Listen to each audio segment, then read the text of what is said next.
만한 분이신지 우리가 살펴보았습니다. 그렇다면 이제는 우리가 나 자신을 돌아봐서 그러면 나의 믿음은 어떻며 우리가 어떤 믿음으로 살아가야 될지를 한번 생각하고 고민하는 시간이 되었으면 좋겠습니다. 1992년 10월 28일에 휴거가 있다라고 주장했습니다. 이 다미성교회라고 해서요, 이장림 목사가 이끄는 다미성교회가 이 1992년 10월 28일에 예수님이 재림하고 휴거한다고 이야기하며 수많은 사람들에게 소리치기 시작했습니다. 그리고 그때가 그때가 이 밀레니엄 앞두고 나라가 좀 어지럽고 또 힘들며, 그리고 또 걸프전이 발발하였고 또 이 암울한 시대였고, 또 1980년대부터 한국 교회가 종말론에 대해서 굉장히 많이 외치던 시기였기 때문에 이 휴거의 그러한 이 파동이 전국으로 다 퍼져나가게 됩니다. 그래서 방송 3사, 그때 당시에 KBS, MBC 그리고 SBS가 다 이걸 보도하면서 다루었고, 또 이로 말미암아서 전국이 큰 문제가 되었습니다. 그래서 이것을 보다 못해서 이 검찰이요, 이 이장림 목사를 체포했습니다. 이 체포한 이유가 뭐냐면, 휴거가 일어나기 한 달 전에, 한 10월이니까요, 이 9월쯤에 체포를 했는데, 그 이유가 뭐냐면 사기 횡령죄로 체포합니다. 어떤 사기 횡령죄냐면, 이 이장림 목사가 한 34억 정도를 편취 횡령함으로 말미암아서 성도들을 갈취하였다라는 그러한 죄목으로 그가 구속되게 되고, 그가 이제 집에 이제 가택 수사를 하게 되는데, 그 집에서 채권이 발견되는데 수억짜리 채권이, 그 당시에 수억이냐면 집을 한 채 이상 살 수 있는 돈이었습니다. 몇 억짜리면 아마 금천구는 집을 한 두세 채 샀을 겁니다. 그렇죠? 그때 수억짜리 채권이 발견된데, 그 채권의 지급일이 언제냐면 1993년 5월이었습니다. 즉 92년 그 다음에 채권이 지급되는 수억짜리 채권을 가지고 있었음에 발견되었습니다. 이로 보건대 이장림 목사가 휴거를 외치고 전국에 다니면서 휴거에 대해서 강연하고 휴거의 날짜를 10월 28일로 이야기했지만, 그 자신도 휴거를 믿지 않았음을 우리는 알 수 있습니다. 왜냐하면 만약 그가 정말로 휴거가 있다고 믿었다면 자기가 있는 재산과 모든 것을 다, 집도 팔고 재산도 팔아서 하나님을 위해서 사용하고 휴거를 준비하지 않았겠습니까? 그런데 그가 어떻게 하고요? 34억이라는 돈을 그가 갈취하고 집에 수억짜리 채권을 두었던 것은 그가 휴거를 빌미로 사람들의 돈을 빼앗고 갈취하고 사기하였음을 우리는 미루어 짐작할 수 있습니다. 즉, 여러분 아무리 확신 있게 말하고 아무리 자신 있게 이야기하며 수많은 사람들이 이야기한다 할지라도 거기에 삶이, 행동이 뒤따르지 않으면 그 믿음은 거짓된 것이요, 사기요, 불의한 것이 되는 것입니다. 수많은 사람들을 그러한 이 혼란의 부렁투기로 몰아넣었던 이 휴거 사건으로 말미암아서 수많은 성도들은 그로 말미암아 혼란에 빠지게 되고, 그리고 재산도 팔고 집도 팔았던 사람들은 불행으로 치닫게 되었습니다. 그런데 이 이장림 목사는 그 사건으로 말미암아서 자기가 부당한 이익을 취하게 됐고요, 그로 말미암아서 그가 받았던 형량은 징역 1년이었습니다. 우리는 이장림 목사를 사기꾼이라고 손가락질하고 또 비난합니다. 그런데 하지만 가만히 돌아보면 우리도 비슷하고 별반 다른 바 없음을 발견하게 됩니다. 이게 무슨 말이냐면, 우리도 하나님이 살아계신다고 소리치고 외치는데 삶으로는 전혀 살아가지 않고 전혀 행하지 않고 믿음대로 따라가지 않는 우리의 삶의 모습을 바라볼 때, 그가 휴거를 외치면서 돈을 축적해 금은보화로 쌓아놓은 것과 뭐가 다른가라는 생각을 하게 됩니다. 진짜 믿음은 삶이, 행동이 뒤따라야 하는 것입니다. 행동이 뒤따르지 않는 믿음은 거짓이요, 죽은 것입니다. 오늘 본문을 기록한 야고보 사도는 우리의 믿음의 진실성이 무엇이며 어떻게 우리가 진실되게 믿음의 삶을 살아가야 할지를 우리에게 보여주고 말씀하고 있습니다. 오늘 야고보서 말씀을 통해서 우리가 어떻게 믿음을 가져야 하며 믿음의 삶이 어떤 것인지를 돌아보아서 진실된 믿음, 참된 믿음으로 우리가 열매 맺는 삶 사는 그러한 시간이 되기를 소망합니다. 첫 번째로 하나님을 믿는다는 것은 나의 삶의 방식을 바꾸는 것입니다. 나의 삶의 방식을 바꾸는 것입니다. 우리 14절 같이 한번 읽어볼까요? 14절 시작. 내 형제들아, 만일 사람이 믿음이 있노라 하고 행함이 없으면 무슨 유익이 있으리요? 그 믿음이 능히 자기를 구원하겠느냐. 아멘. 우리가 하나님을 믿음으로 고백합니다. 그런데 믿음으로 고백한다는 것은, 하나님을 믿는다는 것은 교회에 나오는 것을 의미하지 않습니다. 여러분, 우리 가만히 한번 생각해 보십시오. 지나가다가 술 취한 사람도 교회에 들어올 수 있습니다. 그리고 지나가다가요, 스님도 교회에 들어올 수 있습니다. 그리고 지나가다가 신천지도 교회에 들어올 수 있습니다. 그 사람 하나님 믿는다라고 할 수 있을까요? 그냥 교회 한번 들르는 거죠. 와서 교회에 벗어 앉았다가 가는 사람들입니다. 그 사람들은 하나님 믿는다라고 우리는 이야기할 수 없을 겁니다. 우리는 건물이라는 이 공간에 출석하는 것이 하나님 믿는 것으로 나타나지는 않습니다. 물론 우리가 시간을 쪼개고 또 우리가 이 삶을 쪼개어서 교회에 나와서 예배하고 진실된 마음으로 그리고 하나님을 고백하는 것은 믿음이 뒤따르는 행동이어야 합니다. 그러나 우리가 기억해야 될 것은 우리의 몸이 교회에 온다고 해서 꼭 그 사람이 믿음이 있다라고 볼 수는 없다는 사실을 우리가 알아야 하는 것입니다. 사도 바울은 우리가 새로운 피조물이라고 말합니다. 이전 것은 지나갔으니 보라 새 것이 되었도다라고 고백합니다. 그것은 뭐냐면 예수 그리스도를 믿는 순간 이전에 내가 죽었다라고 고백하는 겁니다. 이전에 내가 불의하게 살던 것, 거짓되게 살던 것, 이기적이게 살던 것, 교만하게 살던 것, 방탕하고 음란하게 살던 것으로부터 내가 죽었고 이제 내가 새로운 존재가 되었다라고 고백하며 살아갈 때 그것이 참된 믿음이라고 고백하고 있는 것입니다. 즉 예수 그리스도를 믿는다는 것은 일주일에 한 번 교회에 출석하는 것이 아니라, 그리고 예수 그리스도를 믿는다는 것은 가끔 가다가 성경을 구절을 암송하고 인용하는 사람이 아니라, 그리고 예수 그리스도를 믿는다는 것은 집이나 사무실에 성경 액자를 걸어두고 있는 것이 아니라 삶으로 변화된 그러한 삶을 살아가는 것이 바로 그리스도의 믿음의 증거인 것입니다.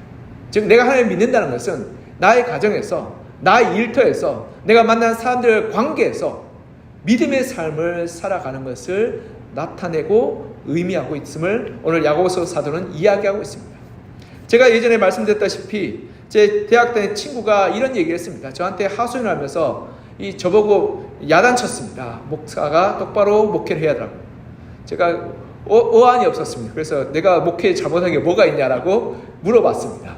그랬더니 그 친구가 이렇게 얘기합니다. 자기가 회사를 다니는데 회사 사장님이 독실한 기독교인이랍니다. 독실한 기독교인의 증거가 뭐냐고 물어봤더니 자기 회사 사장실에 뒤에 큰 액자로 성경 액자를 달아놨답니다. 그리고 이 회사 사장님 테이블에 성경책이 다 올려져 있답니다. 그러니 회사 사원들은 누구도 그 사장이 교회 다니는 사람인지 안답니다. 왜냐하면 들어가면 성경 구절을 보이고 이 사람 교회 다니나 보다라고 보고 테이블 위에 성경이 딱 얹어져 있습니다. 그런데요, 그 사장님은 그렇답니다. 직원들은 이중장부 적으라고 시킨답니다. 제가 갔더니 이중장부 적으라 하는데 자기가 너무 괴롭더랍니다.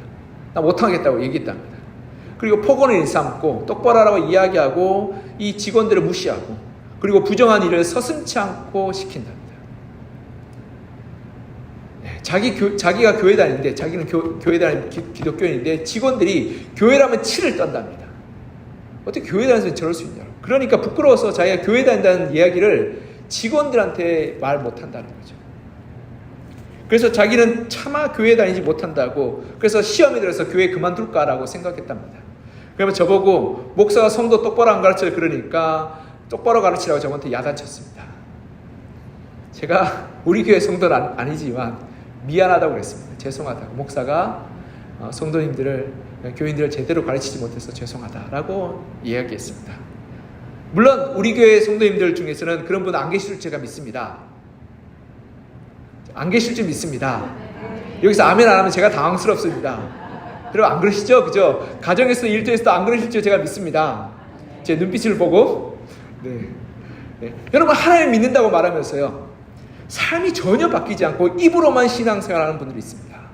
여러분 그분들은 뭐라고 말하느냐면 죽었다라고 말합니다. 신앙이 죽었다라고. 그래서 오늘 본문에 보면 하나님을 행함이 없는 믿음은 죽은 믿음이라고 말하고 있습니다. 하나님 믿는다는 것은 날마다 내 삶 가운데 결단과 헌신과 변화가 뒤따라야 되는 것입니다. 그것이 바로 내가 하나님을 믿는다는 증거인 것입니다. 나의 가정에서, 나의 일터에서, 내가 사람들과 만나는 자리에서 하나님을 믿는다는 그 삶의 결단과 변화가 없으면 이 믿음은 죽은 믿음이요 거짓된 믿음인 것입니다. 여러분, 내가 하나님을 믿는지 안 믿는지 누가 제일 잘하는 줄 아십니까? 우리 가족들이 제일 잘합니다. 내가 교회에 나와서는 그럴듯하게 기도도 하고 그럴듯하게 예배도 하고 찬송도 하지만 집에 가서 폭언을 일삼으며 남을 무시하고 이기적으로 행동하고 자기 멋대로 행동할 때 그 사람은 신앙이 없다라고 이야기합니다. 그래서 여러분 집에 가서 한번 물어보십시오. 내가 정말 예수 믿는 사람 같냐고. 가만히 얼굴 보고 고개를 절레절레 흔든다면 여러분 회개하고 돌이키고 통회해야 됩니다. 내가 정말 예수 믿는 사람 같냐고. 그리고 이 아내보다 더 무서운 사람이 있습니다. 누군지 아시죠? 자식들입니다. 자식들은 부모에 대해서 아내는 그나마 남편이나 아내는 그나마 비슷하니까 그래도 조금 걸러서 이야기했지만 자식들은 필터 없이 이야기하죠. 대놓고 이야기합니다. 엄마가 그러니까 아빠가 그러니까 어디 하나님이 살아계시냐고 그렇게 대놓고 이야기합니다. 여러분, 내가 하나님이 살아계시고 하나님을 믿는다는 증거는 우리의 가정에서 우리의 삶에서 나타나야 됩니다. 교회에서 여러분이 아무리 멋진 옷을 입고 아무리 아름다운 예배를 드린다 할지라도 여러분의 가정에서 여러분의 삶에서 하나님 믿는 모습이 나타나지 않는다면 그 믿음은 거짓된 것이요 죽은 것입니다. 그러게 우리의 삶 가운데 내가 날마다 나의 가정에서 나의 일터에서 나는 죽었고 오직 그리스도께서 내 안에 사십니다라는 그 고백으로 믿음으로 살아가지 않는다면 우리의 믿음은 야고보 사도가 말하는 것처럼 죽은 것이요 거짓된 것입니다. 그래서 17절 이렇게 말하죠. 우리 17절 같이 한번 읽어볼까요? 17절 시작. 이와 같이 행함이 없는 믿음은 그 자체가 죽은 것이라. 아멘. 참된 믿음은 삶으로 나타납니다. 참된 믿음은 가정에서 나타나고 참된 믿음은 일터에서 나타나고 참된 믿음은 세상 사람들과의 만남에서 나타납니다. 물론 우리가 믿는다고 해서 그 사람들에게 설설 길거나 그리고 늘 손해보거나 늘 우리가 그 사람을 져줄 필요는 없습니다. 우리가 불의한 것은 불의한 것으로 거짓된 것은 잘못됐다고 분명히 말할 필요가 있습니다. 그러나 우리가 하나님을 믿기에 용서하고 불의를 미워하고 거짓을 떠나며 진리를 붙잡는 그 삶이 우리가 믿음의 증거요 하나님을 믿는 그러한 삶의 모습인 것입니다. 우리가 날마다 주님 앞에서 나는 죽었습니다. 그리고 십자가에서 그리스도께서 내 안에 사십니다라고 고백하며 하나님을 믿는 믿음으로 살아가 가정 가운데 일터 가운데 믿음의 열매를 맺어가시는 여러분과 저가 되기를 이 시간 간절히 소망합니다. 두 번째로 참된 믿음은 대가를 지불하는 것입니다. 우리 따라해볼까요? 참된 믿음은 대가를 지불하는 것입니다. 본문 15절 16절 같이 한번 읽어볼까요? 15절 16절 시작. 만일 형제나 자매가 헐벗고 일용할 양식이 없는데 너희 중에 누구든지 그에게 이르되 평안히 가라 덥게 하라 배부르게 하라 하며 그 몸에 쓸 것을 주지 아니하면 무슨 유익이 있으리요. 아멘. 15절 16절 야고보 사도는 이렇게 말하죠. 형제의 어려움과 문제와 그리고 고난 공고함 가운데서 그들의 필요를 채우고 너의 것들을 나누지 않고 섬기지 않는다면 우리의 믿음은 거짓된 것이라고 말하고 있습니다. 하나님을 사랑한다고 고백합니다. 그 사랑의 증거가 어디에 있습니까? 교회에 나와서 우리가 이 자리를 지키는 것이 사랑의 증거가 아닙니다. 정말 하나님을 사랑하는 것은 우리가 시간을 내고 재정을 드리고 또 우리의 몸이 움직여야 되는 것입니다. 하나님을 사랑한다고 고백한다면 우리 형제들을 용서해야 되는 것입니다. 우리가 하나님을 사랑한다 그러면 우리의 가족들을 섬겨야 되는 것입니다. 하나님을 사랑한다면 우리의 일터에서 우리의 동료들을 돌아보아야 하는 것입니다. 이것이 바로 하나님께서 기뻐하시는 것입니다. 그리고 대가를 치르는 것입니다. 여러분, 대가를 치르지 않는 신앙은 다 거짓된 것이요 사기요 그리고 하나님께서 기뻐하시는 것이 됩니다. 여러분, 요즘 캄보디아에 한국인들이 납치되는 일들이 종종 일어나서 경고하고 있습니다. 수백 명이 납치되어서 고난과 공고함을 당하고 있다고 말합니다. 그런데 그 이야기를 잘 들어보면 이 캄보디아 가는 사람들의 그런 납치돼서 끌려가는 사람들이 하나같이 똑같은 스토리가 있는데 그게 뭐냐면 경력 필요 없고 학벌 필요 없고 단기 알바, 고액 알바, 해외 취업이라고 해서 사람들을 속인답니다. 돈 많이 주고 그리고 이 넉넉하게 주니까 해외 와서 일하라고 이야기합니다. 그래서 그저 열심히 하면 된다라고 속입니다. 가서 보니까 뭡니까? 보이스피싱 조직이었습니다. 거기에 감금돼서 고문당하고 온갖 범죄에 연루돼서 고통을 겪게 되었던 겁니다. 즉 여러분, 대가 없는 좋은 것들을 한 것은 우리가 한번 사기인지 거짓말인지 한번 살펴봐야 됩니다. 싸고 좋은 것 있을 수 없습니다. 여러분, 좋은 것은 그만한 대가를 지불해야 되는 것입니다. 정말 천국의 대가는 여러분 무엇입니까? 우리의 전 삶을 드려야 한다라고 말씀하고 있습니다. 여러분, 예수님은 이렇게 가르치셨습니다. 천국의 비유를 하면서 어떤 진주장수가 가장 값진 진주를 만났습니다. 그럼 어떻게 해야 될까요? 예수님이 이렇게 말합니다. 전 재산을 팔아서 그 가장 값진 진주를 샀다. 어느 농부가 땅을 갈다가 땅 속에 있는 보화를 발견했습니다.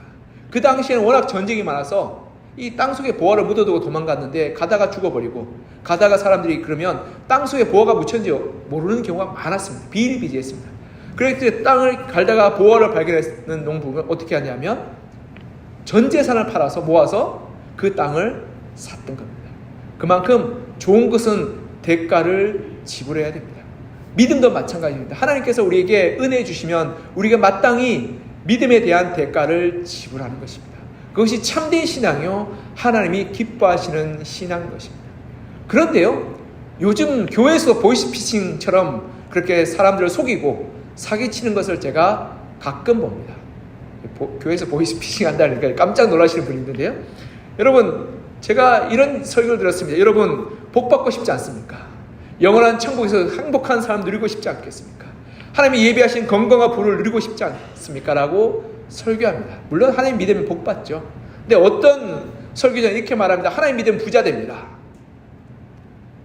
진짜일까요? 하나님 믿으면 벤츠 몹니다. 우리 교회에 등록하시면 벤츠 몹니다. 라고 이야기하는 교회도 진짜 많습니다. 여러분, 하나님 믿고 부자 되는 것, 하나님 믿고 벤츠 모는 것, 물론 그럴 수도 있죠.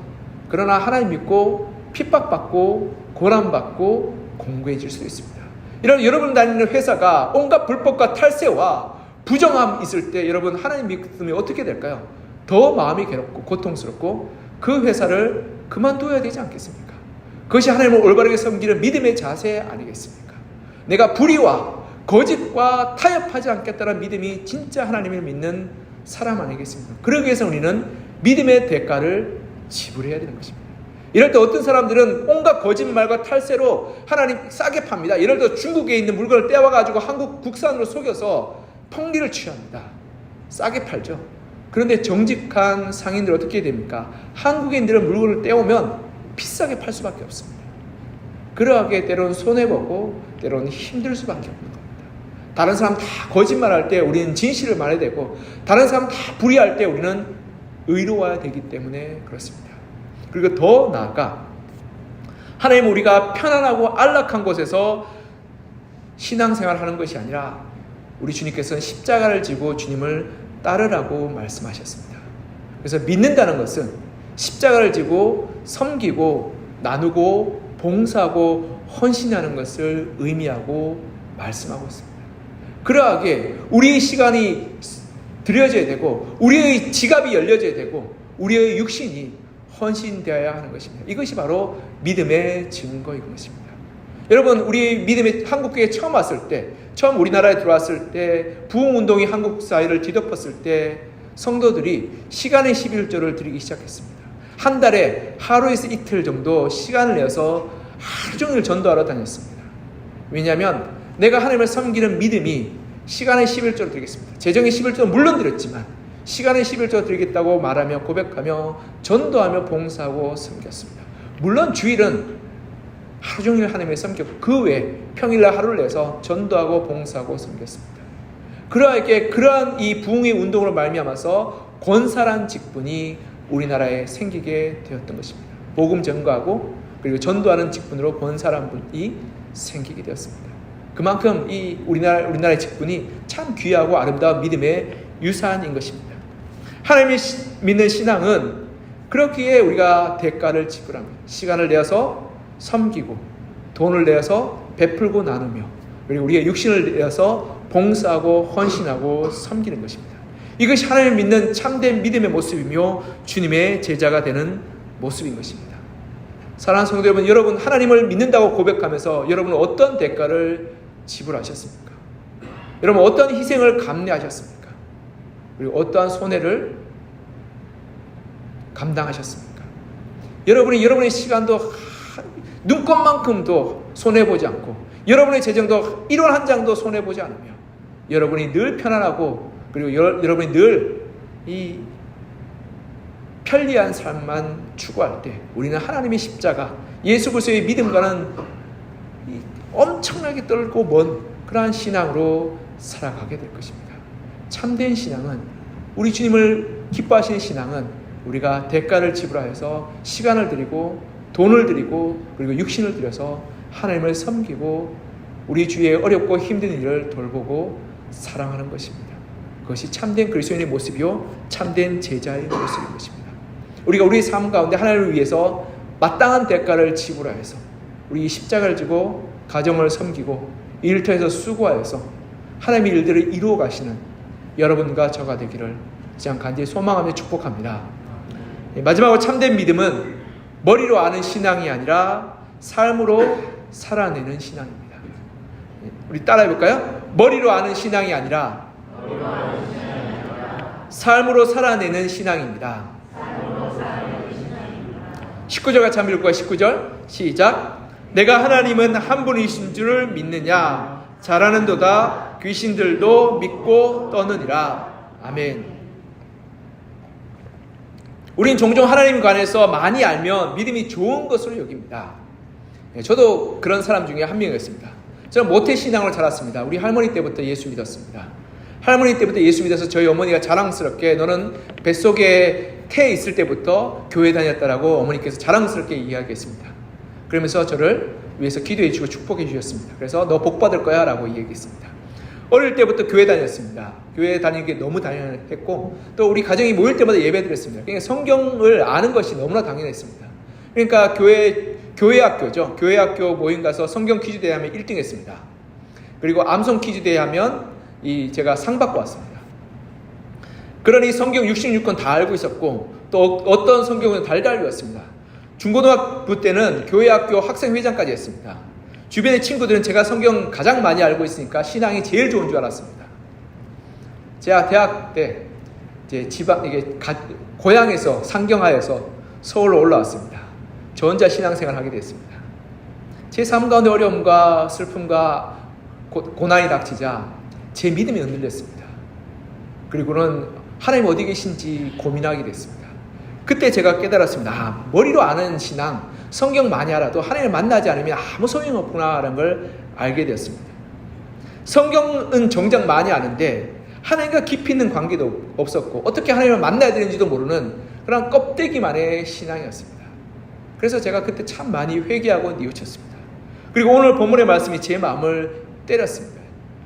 내가 하나님이 한 분이신 줄 아느냐? 잘하는도다 귀신들도 다 믿고 떠느니라.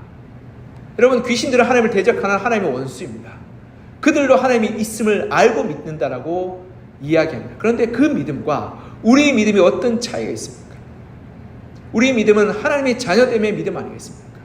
그러하게 하나님이 있는 것을 아는 것에 그치는 것은 그러한 지적인 믿음, 머리로만 아는 믿음입니다. 그 믿음은 오히려 하나님을 대적하고 하나님의 원수가 되는 믿음인 것입니다. 여러분, 예수님 당시에 바리새인과 율법학자들은 성경을 달달 외웠습니다. 그들은 랍비가 되면 성경을 창세기부터 끝까지 한 구절도 토시 하나 틀리지 않고 외웠습니다. 똑똑하고 성경에 대해서 그만큼 모르는 사람이 없는 굉장한 사람들이었습니다. 그런데요, 그들은 하나님과의 친밀한 헌신과 삶의 변화가 없었기 때문에 그들은 예수 그리스도를 못 박는 그러한 예수의 원수가 되었습니다.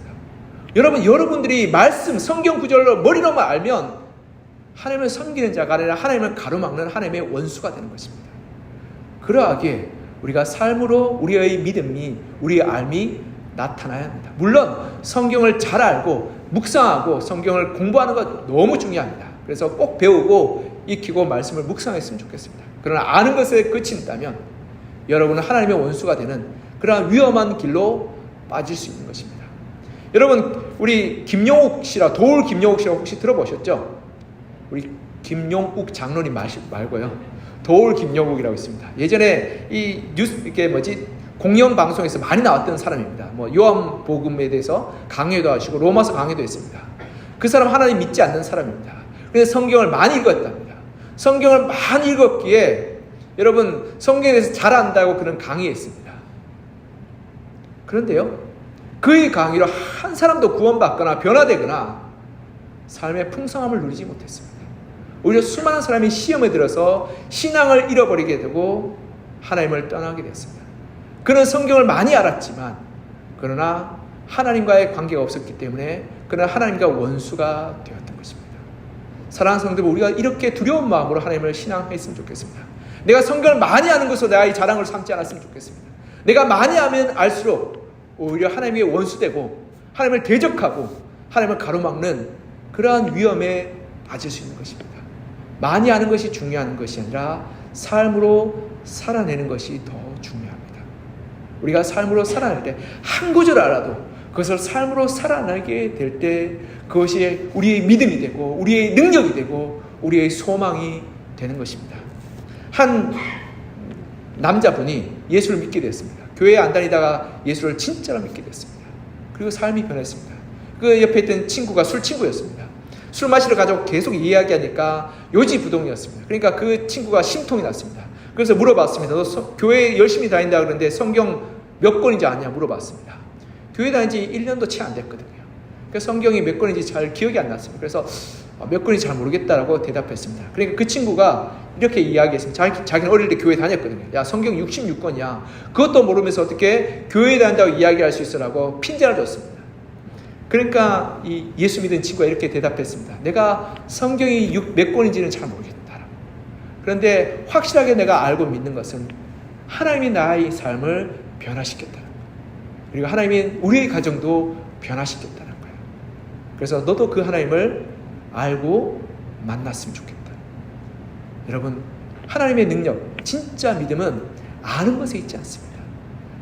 하나님의 진짜 능력은 사는 것에 있습니다.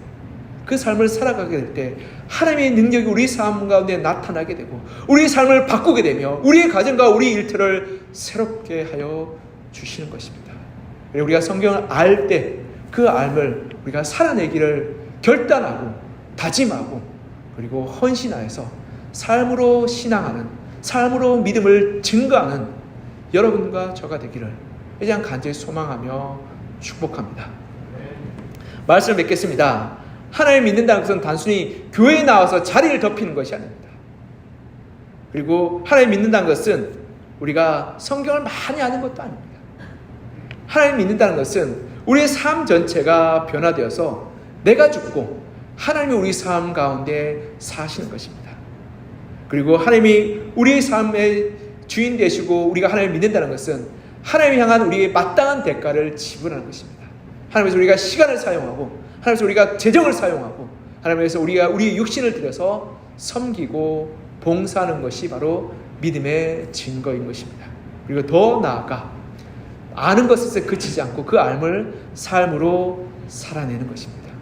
그럴 때 우리의 믿음이 참된 것이요 온전한 것이 될 것이며 우리 삶 가운데 하나님의 은혜와 역사가 나타나게 될 것입니다. 이렇게 하나님의 말씀에 우리가 믿음으로 결단하여서 삶으로 살아나가시는 여러분과 저가 되기를 시장 간절히 소망하며 축복합니다. 우리 함께 기도했으면 좋겠습니다. 하나님, 내가 하나님을 믿는 믿음으로 살기를 소망합니다. 입술로만 살지 않게 하여 주시고 하나님, 교회 의자만 대피다 가는 신앙이 되지 않게 하여 주시며 삶으로 우리 가정에서 우리의 일터에서 우리의 삶의 자리에서 믿음으로 살아가는 내가 되게 하여 주시옵소서. 과거에 나는 죽었습니다. 내 안에 십자가에 죽으신 예수 그리스도께서 내가 안에 사십니다. 나의 시간과 나의 재정과 나의 육신을 하나님 위해서 헌신하고 그리고 대가를 지불하는 신앙으로 살겠습니다. 머리로 입으로만 살지 않고 삶으로 행동으로 살아가는 신앙으로 살겠습니다. 하나님, 내 삶 가운데 역사해 주시고 우리의 삶 가운데 동행하여 주시옵소서. 그래서 우리 가정이 하나님의 말씀과 하나님의 은혜로 변화되게 하시고 내가 일터가 하나님의 다스리는 곳으로 되게 하여 주시옵소서. 주님, 우리 삶의 주인 되어 주셔서 나의 삶을 다스려 주시고 나의 삶을 이끌어 달라고 이 시간 우리가 함께 한 마음을 다해서 기도하겠습니다.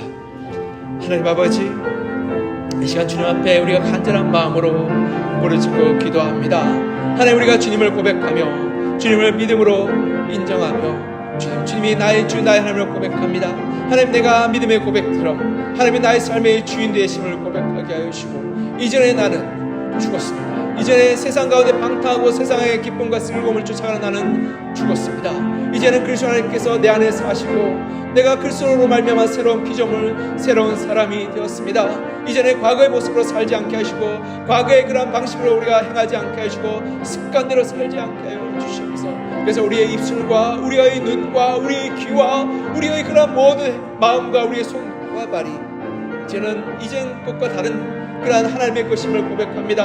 하나님께서 우리가 사용하며 하나님의 기뻐하신 대로 우리가 하나님 나아가게 도와주시옵소서. 하나님, 믿음은 대가를 지불하는 것입니다.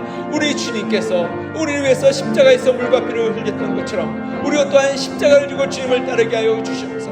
우리의 시간을 주님 위해서 사용하게 하여 주시옵소서. 우리의 재정을 주님 위해서 사용하게 하여 주시옵소서. 우리의 육신을 주님 위해서 사용하게 하여 주시옵소서. 그래서 하나님, 우리가 우리의 이들을 어렵고 힘든 이들을 돌보고 사랑하고 섬기게 하시고 말씀으로 살게 하여 주시며, 하나님, 우리가 정말 믿음으로 말미암아서 받는 그런 핍박과 환난과 어려움들을 기쁨으로 맞이하여서 주님, 내가 주님을 위해서 하나님 나의 가정과 나의 육신과 나의 시간과 나의 재정을 다 하나님께 헌신하고 하나님께 바칩니다. 주님께서 우리 삶의 주인 되어주시고 함께하여 주셔서 하나님 우리를 다스려 주시고 우리 가운데 역사하여 주시옵소서. 하나님, 우리 가정도 주님의 것입니다.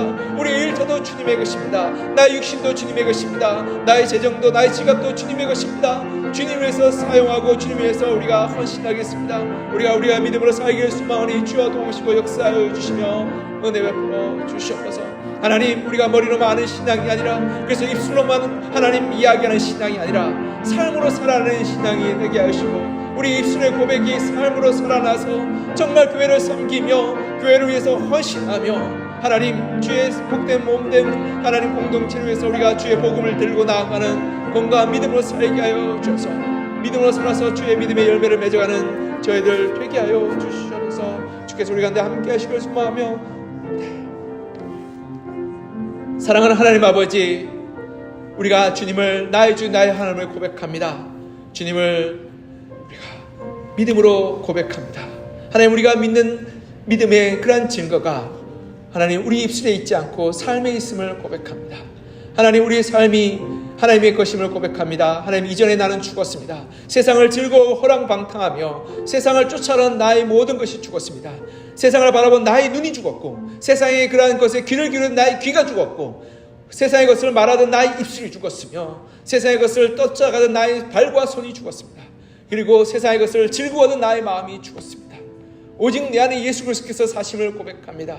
그리스도께서 나의 삶 가운데 주인 되어주셔서 나를 다스려 주시고, 나의 가정 가운데 나의 일터 가운데 주님의 은혜와 주님의 그러한 역사들을 부어 주시옵소서. 하나님을 위해서 살아갈 때 우리가 마땅히 하나님 위한 대가를 지불하게 하여 주시옵소서. 주님, 우리를 구원하시기 위해서 십자가에서 물과 피를 흘리시면서 모든 대가를 지불하셨습니다. 하나님, 우리가 우리의 삶을 하나님께 내어드릴 때 마땅히 우리의 시간과 우리의 육신과 우리의 재정과 우리의 모든 것을 하나님의 것임을 고백하며 하나님, 우리가 대가를 지불하게 하여 주셔서 하나님 믿음으로 살게 하여 주시옵소서. 우리의 시간을 하나님이 기뻐하시는 것을 위해서 사용하게 하여 주시옵소서. 우리의 재정을 나의 만족과 나의 기쁨이 아니라 하나님의 기쁨과 하나님의 영광을 위해서 사용하게 하여 주시옵소서. 나의 육신을 편안함과 안락함을 위해서 누리는 것이 아니라 하나님에서 우리가 봉사하고 섬기고 헌신하게 하여 주시옵소서. 그래서 대가를 지불하여서 우리가 이 땅을 삶을 살아갈 때 때로는 핍박과 환난과 어려움이 있다 할지라도 그것이 하나님 향한 믿음의 대가임을 고백하며 믿음으로 달려가게 하여 주시고 믿음으로 열매 맺게 하여 주시옵소서. 하나님, 우리가 머리로만 아는 신앙이 아니라 입술로만 말하는 신앙이 아니라 삶으로 살아가는 신앙 되게 하여 주셔서 하나님, 머리로 알아서 성경을 많이 알았지만 그들은 하나님과 관계가 없었기에 하나님을 대적하고 하나님의 원수가 되었던 수많은 하나님의 원수들처럼 살지 않게 하여 주시고 하나님 말씀을 읽을 때 그것이 우리의 삶이 되게 하시고 우리의 순종이 되게 하여 주시옵소서. 그래서 주님을 닮아가는, 주님을 쫓아가는 저희들 되게 하여 주셔서 우리의 믿음이 굳은 반석 위에 서게 도와주시옵소서. 우리 믿음으로 살기를 소망하며 살아계신 예수 그리스도 이름으로 기도드립니다. 아멘.